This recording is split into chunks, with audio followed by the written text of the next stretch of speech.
아버지 하나님, 늘 좋은 날 주시니 감사드리고, 그런 섭리 가운데 또 오늘 하루도 참 좋은 날 될 줄로 믿습니다. 기분 좋게 오늘 하루를 시작하고 마무리할 수 있도록 도와주시고, 무엇보다도 성령이 임재하는 저희들입니다.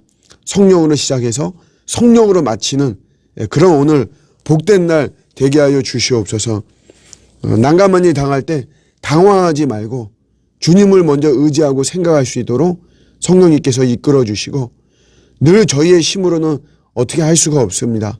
우리 주님께서 또 힘 주시고 능력 주시고 지혜 주시고 만남의 축복, 선택의 축복, 분별의 축복 또 허락해 주셔서 잘 해결할 수 있도록 도와주시고, 언제나 모든 것이 합력해서 선을 이루어 주시는 우리 주님을 신뢰합니다.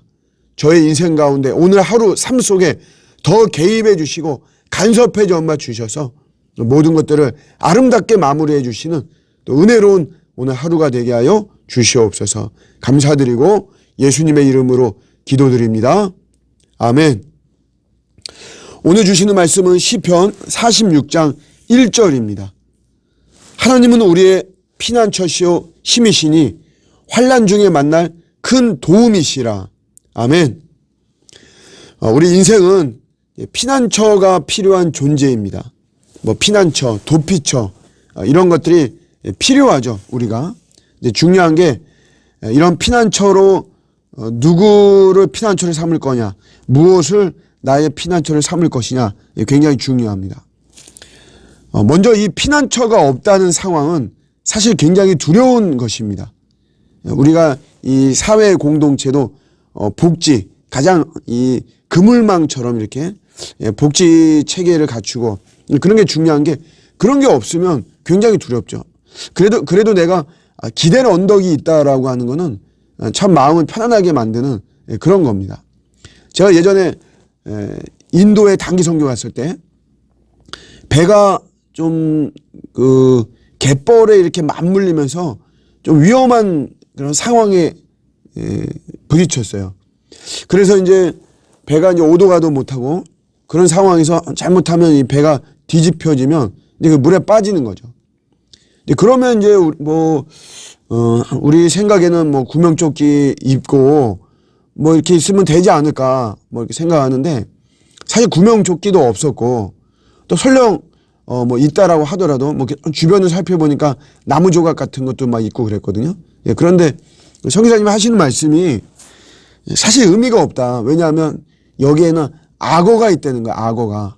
그래서 물속에 이렇게 우리가 나무를 의지하고 있어도 이 악어가 와서 결국 죽는다. 그런 이야기를 하시더라고요.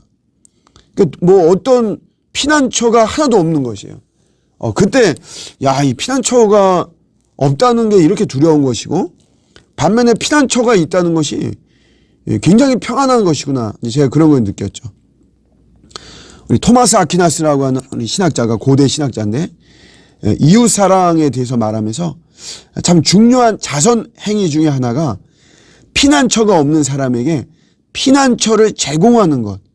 이게 굉장한 자선 행위다라고 토마스 아퀴나스는 강조했습니다. 피난처가 꼭 있어야 되죠. 무엇을 피난처를 삼느냐?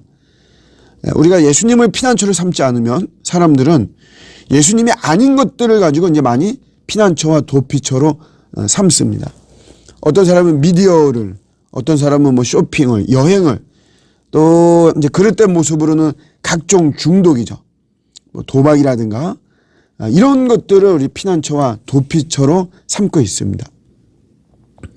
여러분, 결혼하잖아요. 우리 젊은 청년들이 결혼할 때 사실 결혼이라고 하는 것은 싱글일 때의 문제를 해결해 주는 것은 아니죠. 내 싱글일 때 내 문제를 해결하려고 결혼을 한다면 참 위험한 것이죠. 결혼이라는 것은 혼자일 때보다 더 많은 문제들이 발생하는 곳이란 말이에요. 그래서 사실 피난처가 필요합니다. 신혼부부일수록 사실 이 피난처가 더 필요한 것이에요. 신혼일 때 여러 가지 다른 것 때문에 얼마나 참 힘들겠어요. 제가 아는 조선족 자매인데 어쨌든 결혼을 했거든요.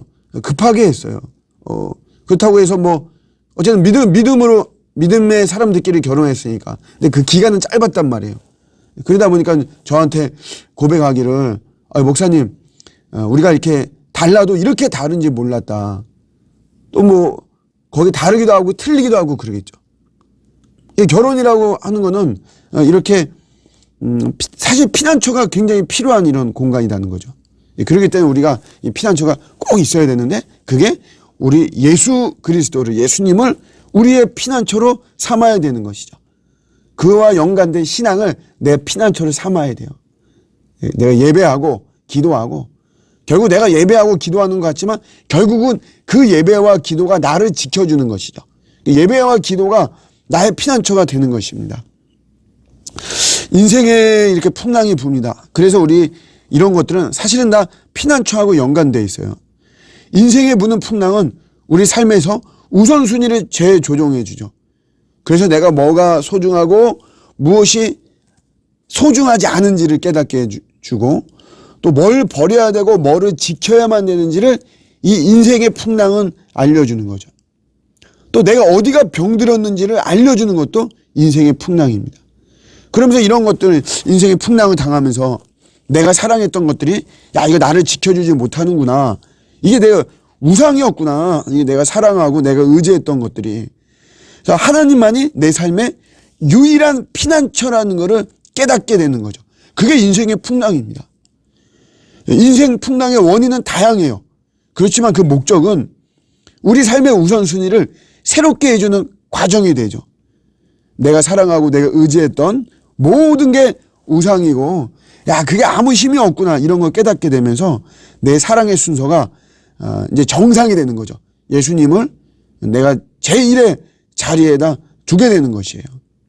피난처 참 중요합니다. 우리 손원평 작가의 아몬드라고 하는 청소년 소설이 있습니다.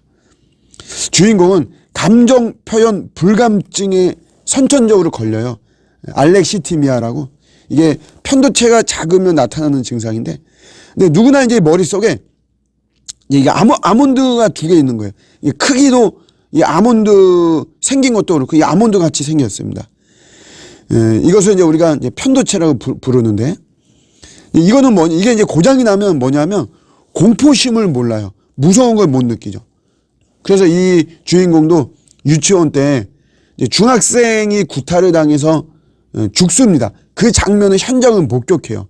근데도 무서운 걸 못 느끼죠.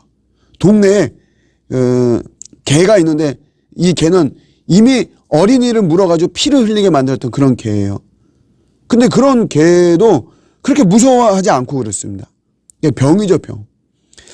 엄마가 어떻게 하냐면 이 편도체가 아몬드 같이 생겼으니까 아몬드를 많이 먹입니다.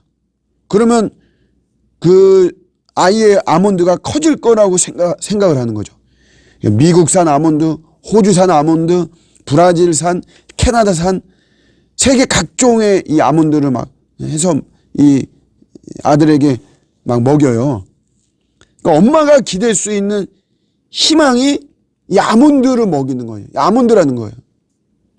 그리고 우리 인간들이 거짓된 것들을 희망으로 삼고 잘못된 것들을 희망으로 삼는다. 실체가 없는 것을 희망으로 삼는다라고 하는 거를 비유하는 그런 소설입니다. 열매를 가질 수 없는 것들을 사람들은 그걸 피난처를 삼으면서 모든 걸 쏟아버린다는 거죠. 혹시 우리의 모습이 또 이런 것이 아닌가? 내가 참 피난처인 우리 주님이 계시는데, 환난 날에 나를 도우시는 참된 피난처요 도피처이신 우리 예수님이 계신데, 우리가 그런 것을 바라보지 못하고 또 헛된 것만을 나의 피난처로 삼는 것은 아닌지 우리 한번 돌아보면서, 정말 내 인생에 여러 우리 풍랑과 또 광풍과 암초를 당하고 뭐 장애물을 만나고 막 그래도 나의 참된 피난처, 나의 힘은 오직 예수님인 줄로 믿습니다. 환난 중에 만날 큰 도움이 될 줄로 믿습니다. 주님이 반드시 나를 도와주시고 주님이 반드시 저와 여러분들 우리의 편이 되어주실 것입니다. 오늘도 이런 예수님을 나의 피난처로 삼으면서 온갖 기쁨을 많이 누리고 승리하는 여러분들의 복된 하루가 되시기를 주님의 이름으로 축복합니다. 아멘.